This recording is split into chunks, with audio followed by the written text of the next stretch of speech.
अध्याय 2 गीता का सार। संजय ने कहा, करुणा से व्याप्त शोकयुक्त अश्रुपूरित नेत्रों वाले अर्जुन को देखकर मधुसूदन कृष्ण ने ये शब्द कहे। श्री भगवान ने कहा, हे अर्जुन, तुम्हारे मन में यह कलमश आया कैसे? यह उस मनुष्य के लिए तनिक भी अनुकूल नहीं है जो जीवन के मूल्य को जानता हो। इससे उच्च लोक की नहीं अपितु अपयश की प्राप्ति होती है। हे प्रतापुत्र, इस हीन नपुंसकता को प्राप्त मत हो, यह तुम्हें शोभा नहीं देती। हे शत्रुओं के दमन करता, हृदय की शुद्ध दुर्बलता को त्याग कर युद्ध के लिए खड़े हो। अर्जुन ने कहा, हे शत्रुहंता, हे मधुसूदन, मैं युद्ध भूमि में किस तरह भीष्म तथा द्रोण जैसे पूजनीय व्यक्तियों पर उलटकर बाण चलाऊंगा? ऐसे महापुरुषों को जो मेरे गुरु हैं, उन्हें मारकर जीने की अपेक्षा इस संसार में भीख मांगकर खाना अच्छा है। भले ही वे सांसारिक लाभ के इच्छुक हों, किंतु हैं तो गुरुजन ही। यदि उनका वध होता है तो हमारे द्वारा भोग्य प्रत्येक वस्तु उनके रक्त से सनी होगी। हम यह भी नहीं जानते कि हमारे लिए क्या श्रेष्ठ है, उनको जीतना या उनके द्वारा जीते जाना। यदि हम धृतराष्ट्र के पुत्रों का वध कर देते हैं तो हमें जीवित रहने की आवश्यकता नहीं है, फिर भी वे युद्ध भूमि में हमारे समक्ष खड़े हैं। अब मैं अपनी कृपण दुर्बलता के कारण अपना कर्तव्य भूल गया हूँ और सारा धैर्य खो चुका हूँ। ऐसी अवस्था में मैं आपसे पूछ रहा हूँ कि जो मेरे लिए श्रेयस्कर हो उससे निश्चित रूप से बताएं।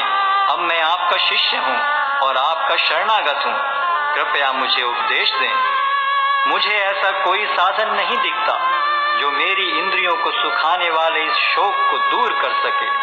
स्वर्ग पर देवताओं के अधिपत्य की तरह इस धन धान्य संपन्न सारी पृथ्वी पर निष्कंटक राज्य प्राप्त करके भी मैं इस शोक को दूर नहीं कर सकूंगा। संजय ने कहा, इस प्रकार कहने के बाद शत्रुओं का दमन करने वाला अर्जुन कृष्ण से बोला, हे गोविंद, मैं युद्ध नहीं करूंगा, और चुप हो गया। हे भरतवंशी धृतराष्ट्र, उस समय दोनों सेनाओं के मध्य शोकमग्न अर्जुन से कृष्ण ने मानो हंसते हुए ये शब्द कहे। श्री भगवान ने कहा, तुम पांडित्यपूर्ण वचन करते हुए उनके लिए शोक कर रहे हो जो शोक करने योग्य नहीं है। जो विद्वान होते हैं वे न तो जीवित के लिए न ही मृत के लिए शोक करते हैं। ऐसा कभी नहीं हुआ कि मैं न रहा हूं या तुम न रहे हो, अथवा ये समस्त राजा न रहे हों, और न ऐसा है कि भविष्य में हम लोग नहीं रहेंगे। जिस प्रकार शरीरधारी आत्मा इस शरीर में बाल्यावस्था से तरुणावस्था में और फिर वृद्धावस्था में निरंतर अग्रसर होता रहता है, उसी प्रकार मृत्यु होने पर आत्मा दूसरे शरीर में चला जाता है। धीर व्यक्ति ऐसे परिवर्तन से मोह को प्राप्त नहीं होता। हे कुंती पुत्र, सुख तथा दुख का क्षणिक उदय तथा कालक्रम में उनका अंतर्धान होना सर्दी तथा गर्मी की ऋतुओं के आने जाने के समान है। हे भरतवंशी, वे इंद्रिय बोध से उत्पन्न होते हैं और मनुष्य को चाहिए कि अविचल भाव से उनको सहन करना सीखे। हे पुरुष श्रेष्ठ अर्जुन, जो पुरुष सुख तथा दुख में विचलित नहीं होता और इन दोनों में संभाव रखता है, वह निश्चित रूप से मुक्ति के योग्य है। तत्वदर्शियों ने यह निष्कर्ष निकाला है कि असत का तो कोई चिरस्थायित्व नहीं है, किंतु सत अपरिवर्तनीय रहता है। उन्होंने इन दोनों की प्रकृति के अध्ययन द्वारा यह निष्कर्ष निकाला है। जो सारे शरीर में व्याप्त है उसे ही तुम अविनाशी समझो। उस अव्यय आत्मा को नष्ट करने में कोई भी समर्थ नहीं है। अविनाशी, अप्रमेय तथा शाश्वत जीव के भौतिक शरीर का अंत अवश्यम भावी है। अतः हे भरतवंशी, युद्ध करो। जो इस जीवात्मा को मारने वाला समझता है तथा जो इसे मरा हुआ समझता है, वे दोनों ही अज्ञानी हैं, क्योंकि आत्मा न तो मरता है और न मारा जाता है। आत्मा के लिए किसी भी काल में न तो जन्म है न मृत्यु। वह न तो कभी जन्मा है, न जन्म लेता है और न जन्म लेगा। वह अजन्मा नित्य, शाश्वत तथा पुरातन है। शरीर के मारे जाने पर वह मारा नहीं जाता। हे पार्थ, जो व्यक्ति यह जानता है कि आत्मा अविनाशी, अजन्मा, शाश्वत तथा अव्यय है, वे भला किसी को कैसे मार सकता है या मरवा सकता है? जिस प्रकार मनुष्य पुराने वस्त्रों का त्याग कर नए वस्त्र धारण करता है, उसी प्रकार आत्मा पुराने तथा व्यर्थ के शरीरों को त्याग कर नवीन भौतिक शरीर धारण करता है। यह आत्मा न तो कभी किसी शस्त्र द्वारा खंड खंड किया जा सकता है, न अग्नि द्वारा जलाया जा सकता है, न जल द्वारा भिगोया या वायु द्वारा सुखाया जा सकता है। यह आत्मा अखंडित तथा अघुलनशील है। इसे न तो जलाया जा सकता है, न ही सुखाया जा सकता है। यह शाश्वत, सर्वव्यापी, अविकारी, स्थिर तथा सदैव एक सा रहने वाला है। यह आत्मा अव्यक्त, अकल्पनीय तथा अपरिवर्तनीय कहा जाता है। यह जानकर तुम्हें शरीर के लिए शोक नहीं करना चाहिए, किंतु यदि तुम यह सोचते हो कि आत्मा अथवा जीवन का लक्षण सदा जन्म लेता है तथा सदा मरता है, तो भी हे महाबाहु, तुम्हारे शोक करने का कोई कारण नहीं है। जिसने जन्म लिया है उसकी मृत्यु निश्चित है और मृत्यु के पश्चात पुनर्जन्म भी निश्चित है। अतः अपने अपरिहार्य कर्तव्य पालन में तुम्हें शोक नहीं करना चाहिए। सारे जीव प्रारंभ में अव्यक्त रहते हैं, मध्य अवस्था में व्यक्त होते हैं और विनष्ट होने पर पुनः अव्यक्त हो जाते हैं। अतः शोक करने की क्या आवश्यकता है? कोई आत्मा को आश्चर्य से देखता है, कोई इसे आश्चर्य की तरह बताता है तथा कोई इसे आश्चर्य की तरह सुनता है, किंतु कोई कोई इसके विषय में सुनकर भी कुछ नहीं समझ पाते। हे भरतवंशी, शरीर में रहने वाले का कभी भी वध नहीं किया जा सकता, अतः तुम्हें किसी भी जीव के लिए शोक करने की आवश्यकता नहीं है। क्षत्रिय होने के नाते अपने विशिष्ट धर्म का विचार करते हुए तुम्हें जानना चाहिए कि धर्म के लिए युद्ध करने से बढ़कर तुम्हारे लिए अन्य कोई कार्य नहीं है। अतः तुम्हें संकोच करने की कोई आवश्यकता नहीं है। हे पार्थ, वे क्षत्रिय सुखी हैं जिन्हें ऐसे युद्ध के अवसर अपने आप प्राप्त होते हैं, जिससे उनके लिए स्वर्ग लोक के द्वार खुल जाते हैं।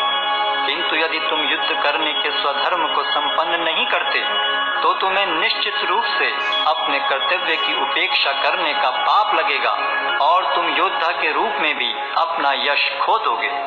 लोग सदैव तुम्हारे अपयश का वर्णन करेंगे और सम्मानित व्यक्ति के लिए अपयश तो मृत्यु से भी बढ़कर है। जिन जिन महान योद्धाओं ने तुम्हारे नाम तथा यश को सम्मान दिया है, वे सोचेंगे कि तुमने डर के मारे युद्ध भूमि छोड़ दी है और इस तरह वे तुम्हें तुच्छ मानेंगे। तुम्हारे शत्रु अनेक प्रकार के कटु शब्दों से तुम्हारा वर्णन करेंगे और तुम्हारी सामर्थ्य का उपहास करेंगे। तुम्हारे लिए इससे दुखदाई और क्या हो सकता है? हे कुंती पुत्र, तुम यदि युद्ध में मारे जाओगे तो स्वर्ग प्राप्त करोगे, या यदि तुम जीत जाओगे तो पृथ्वी के साम्राज्य का भोग करोगे। अतः दृढ़ संकल्प करके खड़े हो और युद्ध करो। तुम सुख या दुख, हानि या लाभ, विजय या पराजय का विचार किए बिना युद्ध के लिए युद्ध करो। ऐसा करने पर तुम्हें कोई पाप नहीं लगेगा। यहाँ मैंने वैश्लेषिक अध्ययन द्वारा इस ज्ञान का वर्णन किया है। अब निष्काम भाव से कर्म करना बता रहा हूँ, उसे सुनो। हे प्रतापपुत्र, तुम यदि ऐसे ज्ञान से कर्म करोगे तो तुम कर्मों के बंधन से अपने को मुक्त कर सकते हो। इस प्रयास में न तो हानि होती है न ही ह्रास, अपितु इस पथ पर की गई अल्प प्रगति भी महान भय से रक्षा कर सकती है। जो इस मार्ग पर चलते हैं वे प्रयोजन में दृढ़ रहते हैं और उनका लक्ष्य भी एक होता है। हे गुरुनंदन, जो दृढ़ प्रतिज्ञ नहीं है उनकी बुद्धि अनेक शाखाओं में विभक्त रहती है। अल्पज्ञानी मनुष्य वेदों के उन अलंकारिक शब्दों के प्रति अत्यधिक आसक्त रहते हैं जो स्वर्ग की प्राप्ति, अच्छे जन्म, शक्ति इत्यादि के लिए विविध सकाम कर्म करने की संस्तुति करते हैं। इंद्रिय तृप्ति तथा ऐश्वर्य में जीवन की अभिलाषा के कारण वे कहते हैं कि इससे बढ़कर और कुछ नहीं है। जो लोग इंद्रिय भोग तथा भौतिक ऐश्वर्य के प्रति अत्यधिक आसक्त होने से ऐसी वस्तुओं से मोहग्रस्त हो जाते हैं, उनके मनों में भगवान के प्रति भक्ति का दृढ़ निश्चय नहीं होता। वेदों में मुख्यतया प्रकृति के तीनों गुणों का वर्णन हुआ है। हे अर्जुन, इन तीनों गुणों से ऊपर उठो, समस्त द्वैतों और लाभ तथा सुरक्षा की सारी चिंताओं से मुक्त होकर आत्मपरायण बनो। एक छोटे से कूप का सारा कार्य एक विशाल जलाशय से तुरंत पूरा हो जाता है। इसी प्रकार वेदों के आंतरिक तात्पर्य जानने वाले को उनके सारे प्रयोजन सिद्ध हो जाते हैं। तुम्हें अपना कर्म करने का अधिकार है, किंतु कर्म के फलों के तुम अधिकारी नहीं हो। तुम न तो कभी अपने आप को अपने कर्मों के फलों का कारण मानो, न ही कर्म न करने में कभी आसक्त हो। हे अर्जुन, जय अथवा पराजय की समस्त आसक्ति त्याग कर समभाव से अपना कर्म करो। ऐसी समता योग कहलाती है। हे धनंजय, भक्ति के द्वारा समस्त गर्हित कर्मों से दूर रहो और उसी भाव से भगवान की शरण ग्रहण करो। जो व्यक्ति अपने सकाम कर्म फलों को भोगना चाहते हैं, वे कृपण हैं। भक्ति में संलग्न मनुष्य इस जीवन में ही अच्छे तथा बुरे कार्यों से अपने को मुक्त कर लेता है। अतः योग के लिए प्रयत्न करो, क्योंकि सारा कार्य कौशल यही है। इस तरह भगवत भक्ति में लगे रहकर बड़े बड़े ऋषि, मुनि अथवा भक्तगण अपने आप को इस भौतिक संसार में कर्म के फलों से मुक्त कर लेते हैं। इस प्रकार वे जन्म मृत्यु के चक्र से छूट जाते हैं और भगवान के पास जाकर उस अवस्था को प्राप्त करते हैं जो समस्त दुखों से परे है। जब तुम्हारी बुद्धि मोह रूपी सघन वन को पार कर जाएगी, तो तुम सुने हुए तथा सुनने योग्य सबके प्रति अन्य मनस्क हो जाओगे। जब तुम्हारा मन वेदों की अलंकारमयी भाषा से विचलित न हो और वह आत्म साक्षात्कार की समाधि में स्थिर हो जाए, तब तुम्हें दिव्य चेतना प्राप्त हो जाएगी। अर्जुन ने कहा, हे कृष्ण, अध्यात्म में लीन चेतना वाले व्यक्ति के क्या लक्षण हैं? वह कैसे बोलता है तथा उसकी भाषा क्या है? वह किस तरह बैठता और चलता है? श्री भगवान ने कहा, हे पार्थ, जब मनुष्य मनोधर्म से उत्पन्न होने वाली इंद्रिय तृप्ति की समस्त कामनाओं का परित्याग कर देता है और जब इस तरह से विशुद्ध हुआ उसका मन आत्मा में संतोष प्राप्त करता है, तो वह विशुद्ध दिव्य चेतना को प्राप्त स्थित प्रज्ञ कहा जाता है, जो त्रय तापों के होने पर भी मन में विचलित नहीं होता अथवा सुख में प्रसन्न नहीं होता और जो आसक्ति, भय तथा क्रोध से मुक्त है, वह स्थिर मन वाला मुनि कहलाता है। इस भौतिक जगत में जो व्यक्ति न तो शुभ की प्राप्ति से हर्षित होता है और न अशुभ के प्राप्त होने पर उससे घृणा करता है, वह पूर्ण ज्ञान में स्थिर होता है। जिस प्रकार कछुआ अपने अंगों को संकुचित करके खोल के भीतर कर लेता है, उसी तरह जो मनुष्य अपनी इंद्रियों को इंद्रिय विषयों से खींच लेता है, वह पूर्ण चेतना में दृढ़ता पूर्वक स्थिर होता है। देहधारी जीव इंद्रिय भोग से भले ही निवृत्त हो जाए, पर उसमें इंद्रिय भोगों की इच्छा बनी रहती है। लेकिन उत्तम रस के अनुभव होने से ऐसे कार्य को बंद करने पर वह भक्ति में स्थिर हो जाता है। हे अर्जुन, इंद्रियां इतनी प्रबल तथा वेगवान हैं कि वे उस विवेकी पुरुष के मन को भी बलपूर्वक हर लेती हैं, जो उन्हें वश में करने का प्रयत्न करता है। जो इंद्रियों को पूर्णतया वश में रखते हुए इंद्रिय संयम करता है और अपनी चेतना को मुझ में स्थिर कर देता है, वह मनुष्य स्थिर बुद्धि कहलाता है। इंद्रिय विषयों का चिंतन करते हुए मनुष्य की उनमें आसक्ति उत्पन्न हो जाती है और ऐसी आसक्ति से काम उत्पन्न होता है और फिर काम से क्रोध प्रकट होता है। क्रोध से पूर्ण मोह उत्पन्न होता है और मोह से स्मरण शक्ति का विभ्रम हो जाता है। जब स्मरण शक्ति भ्रमित हो जाती है तो बुद्धि नष्ट हो जाती है और बुद्धि नष्ट होने पर मनुष्य भवकूप में पुनः गिर जाता है। किंतु समस्त राग तथा द्वेष से मुक्त एवं अपनी इंद्रियों को संयम द्वारा वश में करने में समर्थ व्यक्ति भगवान की पूर्ण कृपा प्राप्त कर सकता है। इस प्रकार से कृष्ण भावनामृत में तुष्ट व्यक्ति के लिए संसार के तीनों ताप नष्ट हो जाते हैं और ऐसी तुष्ट चेतना होने पर उसकी बुद्धि शीघ्र ही स्थिर हो जाती है। जो कृष्ण भावनामृत में परमेश्वर से संबंधित नहीं है, उनकी न तो बुद्धि स्थिर होती है और न ही मन स्थिर होता है।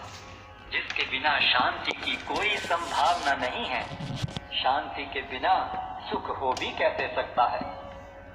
जिस प्रकार पानी में तैरती नाव को प्रचंड वायु दूर बहा ले जाती है, उसी प्रकार विचरणशील इंद्रियों में से कोई एक जिस पर मन निरंतर लगा रहता है, मनुष्य की बुद्धि को हर लेती है। अतः हे महाबाहु, जिस पुरुष की इंद्रियां अपने अपने विषयों से सब प्रकार से विरत होकर उसके वश में है, उसी की बुद्धि निस्संदेह स्थिर है। जो सब जीवों के लिए रात्रि है, वह आत्म संयमी के जागने का समय है, और जो समस्त जीवों के जागने का समय है,